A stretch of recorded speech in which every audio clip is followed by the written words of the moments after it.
მოგესალმებით, ძვირფასო მაყურებლებო და მსმენელებო.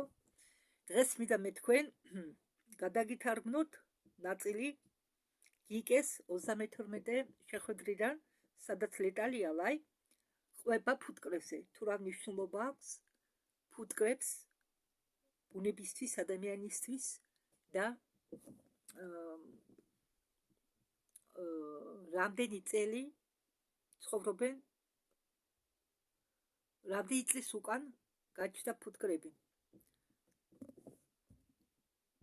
რადგან მსმენელებმა სთხოვეს ლეტალიას, მოეყოლა მას ფუტკრების შესახებ, აპატიეთ, ფუტკრებზე ეს ამასი ფოტო მინდა განახოთ.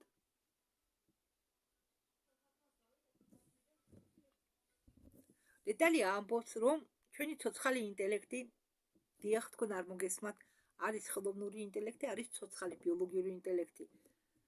ბიოლოგიური ინტელექტი არ არის ისეთი საშიში, როგორც ხელოვნური ინტელექტი.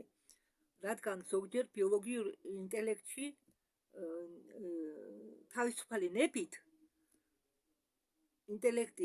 ბიოლოგიური ინტელექტის როლის შესაძლებლად თახდებიან სულები. დიახ, შეუძლია ადამიანის სულსაც გახდეს ბიოლოგიური ინტელექტის სული.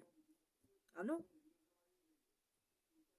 ტვინი კომპიუტერისა, ბიოლოგიური კომპიუტერისა საერთოდ ხომ ძალსადმე სხვაგან და ამათ ყავთ გიკეზე ბიოლოგიური ინტელექტი ფუტკრის სულით. თქვენ ყველა მიცით, რომ ფუტკრები როგორი სასარგებლოა ბუნებისთვის. საერთოდ რა როლი აკისრია ფუტკარს ბუნებაში და ჩვენ დედამიწის ცხოვრებაში. ფუტკარი არის ერთ-ერთი შრომის მოყვარული არსება ბუნებაში, რომლებსაც სარგებელი მოაქვთ მცენარეებისთვისაც, რადგან ფუტკრები ახდენენ მცენარეების დამტვერვას. გარეს სამყაროსთვის მოაქვთ სარგებელი, რადგან დედამიწაზე არსებობენ ისეთი მცენარეები, რომლებსაც იყენებენ სხვადასხვა მიზნებისთვის. ფუტკრებს გადააქვთ ყვავილის მტვერი, როდესაც დაფრინავენ. აგროვებენ ნექტარს, ყვავილის ნექტარს. და მე არ ვიცოდი ამ მომენტამდე, მაგალითად კი ვიცოდი, რომ ყვავილების მტვერი გადაქონდა, მაგრამ მე არ ვიცოდი, თუ ფუტკარს დიდი მნიშვნელობა ჰქონდა იმის, როგორ გითხრათ, თხილის, ნიგოზის და ასეთი ხეების დამტვერვაში თურმე კი, ახლა ვიცოდი, რომ ხილის ხეების ყვავილებს ამტვერებდნენ, მაგრამ თხილთან თუ რამე და ნიგოზთან რამე კავშირი ჰქონდა, ნახდათ არ მეკონდა და თურმე ყველა თუ კი რაც მცენარეა, ხეა, თუნდაც თხილის ხე იყოს, ნიგოზის ხე იყოს, თუნდაც ფიჭვის, თუ სადმე არის, თუ რომელიმე ხე ყვავის, თუ ფუტკარი არ იარსებებს, არც მცენარეები და ხეები იარსებებენ და ადამიანს საკვებიც არ ექნება.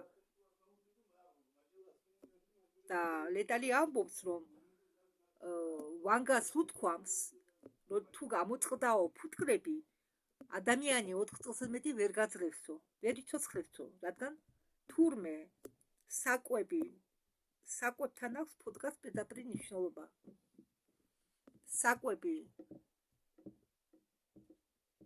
რომ გქონდეს ჩვენ ცხოველებს, ამისათვის საჭიროა იყოს ცოცხლობდეს ფუტკარი. რადგან ფუტკრის საქმიანობას დიდი პირდაპირ გაგებით მთელი ადამიანური და ცხოველური სამყარო, ადამიანები და ცხოველები ჩვენ ვარ დამოკიდებული ფუტკარზე. თურმე ფუტკრების მდგომარეობა და მათი თაფლის შემადგენლობა მეტყველებს იმაზე, თუ რა ხდება ჩვენ ბიოლოგიურ ბუნებაში, ბიოსფერაში. როგორი ესე იგი ხარისხის მიხედვით თუ როგორი გამოვა თაფლი ხარისხიდან გამომდინარე მოწმდება თუ რა პროცესები მიმდინარეობს ბიოსფეროში. ხო, ფუტკერი თუ გაქრება ხილი, რაღაც ნაყოფი, მოცვი და ასე შემდეგ. დარჩება მხოლოდ ბანანები და ბანანებს თურმე ამტვრებენ ფრინავი ღამურები. დიახ, მე გამიკვირდა. ბანანებს თურმე ამტვრებენ ღამურები, მაგრამ ბანანები ჩვენთან ხომ არ იზრდება. ბანანები იზრდება ტროპიკულ რაიონებში, სადაც დიდი რაოდენობითაა ღამურები. 90% ველური მცენარეებისგან დამოკიდებულები არიან ველური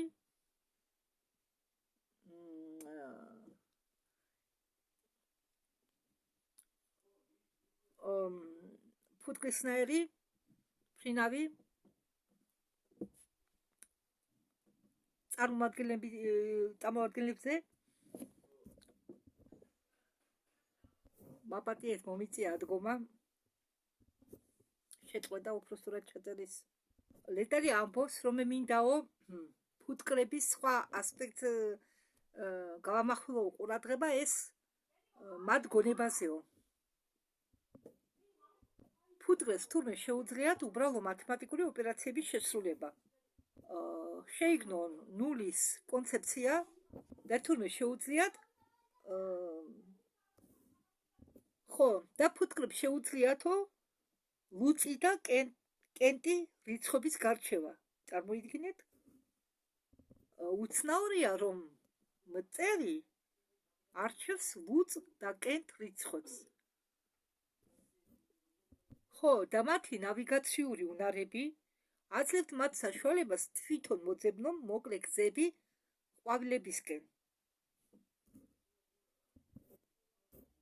თანამარცებებს გააჩნიათ უნიკალური მეხსიერება და მარშრუტს გადმოსცემენ ცეკვის მოძრაობების მიხედვით.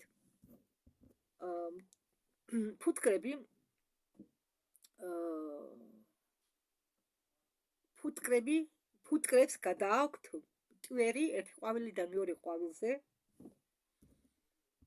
მასეთი მტვერის ტარებლებისგან, როგორც უბრალოდ დამამტვრე, ესე იგი, მაპატიეთ ცოტა ახლა აზრს მოვიკრიბა. მოდით ეწუც მე თქვენ წაგიკითხავთ თუ რას ნიშნავს დამტვერვა.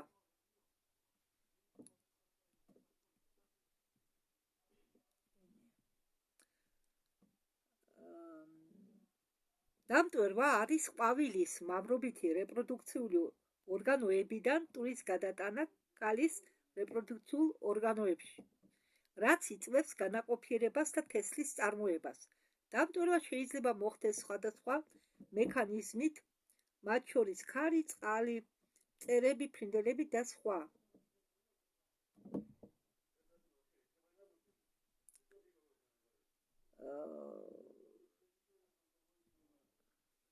და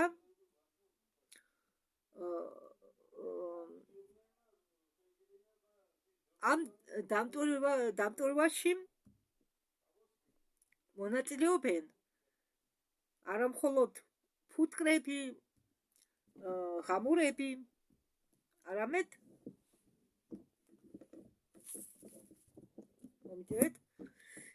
თურმე ფრინველებიც.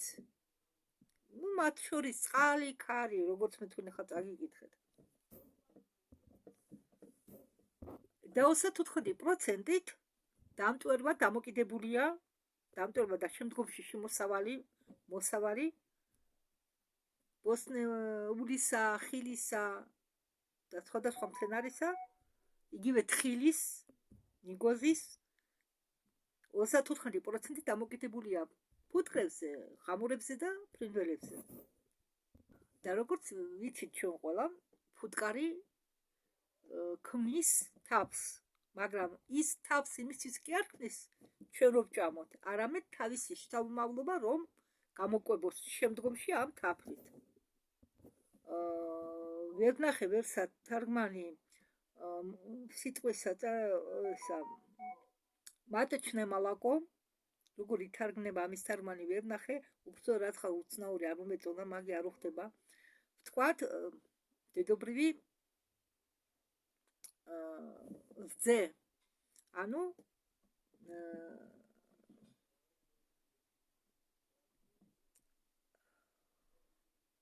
აპილაქტოზა მეორნაირად მას უწოდებენ აპილაქტოზას აგრეთვე თაგვი მაპატიე თაგვი მეთქი ფუტკარი აწარმოებს პროპოლის ცვილს მაპატიეთ მეორეთ მომიწია ჩატერის შეწყვეტა ბოლო აწლილობის განმავლობაში ფუტკრების რაოდენობა შემცირდა რადგან მათი ბინადრობის რაიონებიც შემცირდა და მთავარი ისაა რომ ფუტკრებზე ნეგატიურ მოვლენას ახდენს ჰაერის დაბინძურება რადგან თურმე ჰაერის დაბინძურება ხელს უშლის სიგნალების მიღებაში და ამიტომ ფუტკრებს არ შეუძლიათ ჰაერის დაბინძურების შედეგად მოიპოვონ მარშრუტები ყვავილებისკენ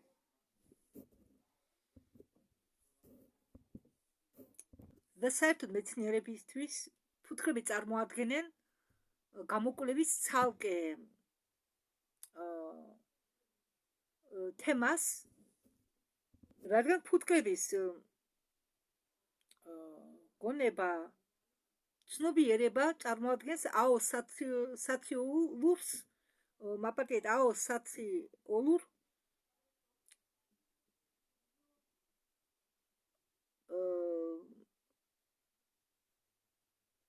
როგორ გითხრათ ერთი წუთით აუსოციალური ორგანის წარმოადგენს მათი ცნობიერება აუსოციალურ ორგანიზმს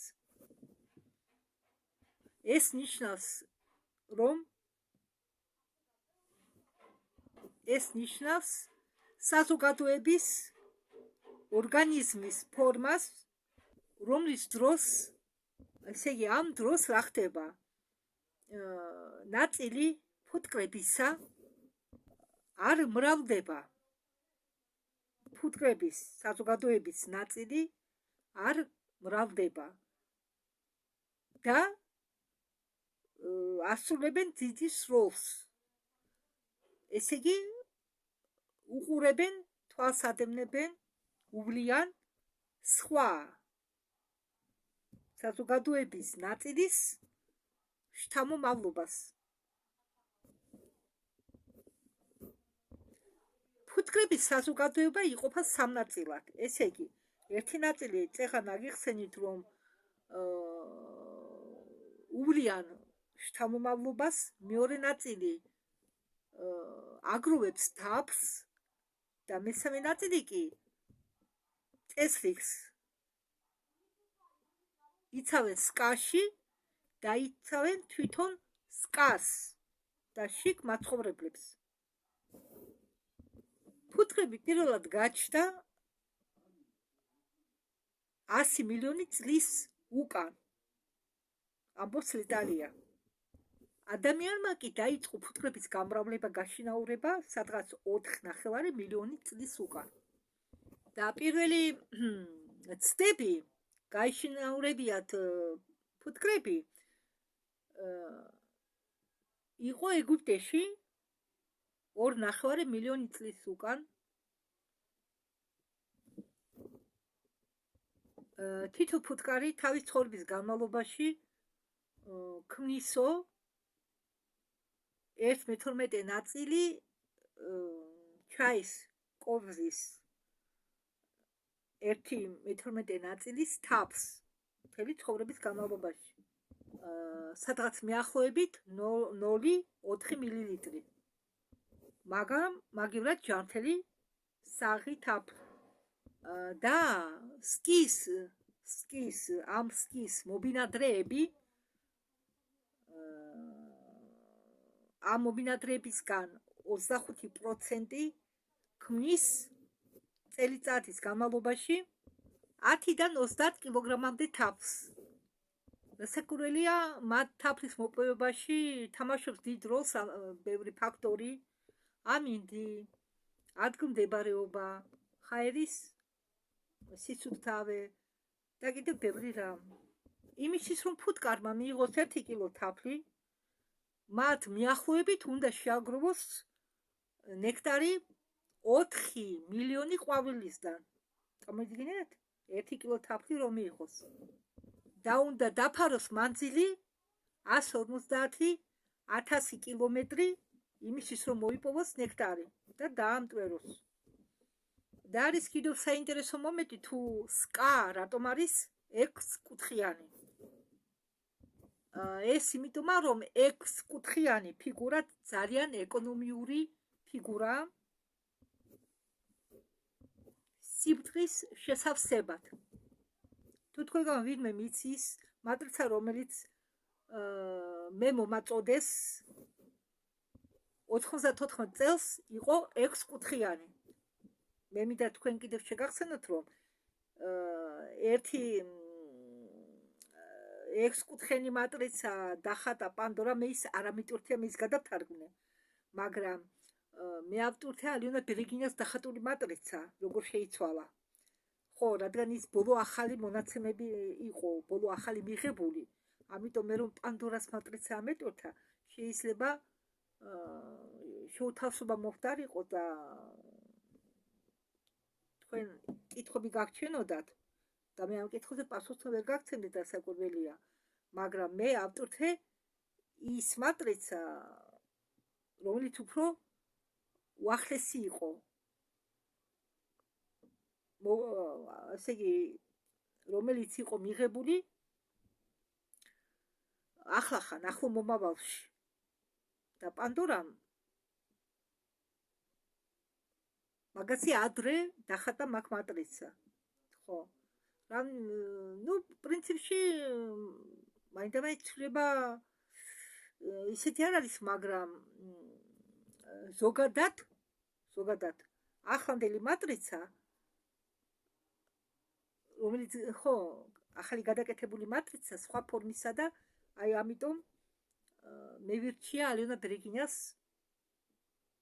მატრიცა ამეტვირთა. ну, ალიონა ბერეგინას ვიდეო გადამეთარგმნა, სადაც ის ხატავს მე რომ დაგიხატეთ რომბისებული, 6 კუთხედიანი და ასე შემდეგ. უბრალოდ იყო 6 კუთხედიანი მატრიცა და გახდა რომბისებული. ალმაზის ფორმის, კრისტალური ფორმის. თავიდან სკას ფორმა ის ხო შენდება პატარა ნაწილაკებისგან, აშენებენ ფუტკრები, 6 კუთხედიან ფსკისგან, ხო? თავიდან ეს ფორმები არის ბრალი. შემდეგ კი, როდესაც შრება, გადადის 6 კუთხედიან ფორმაში.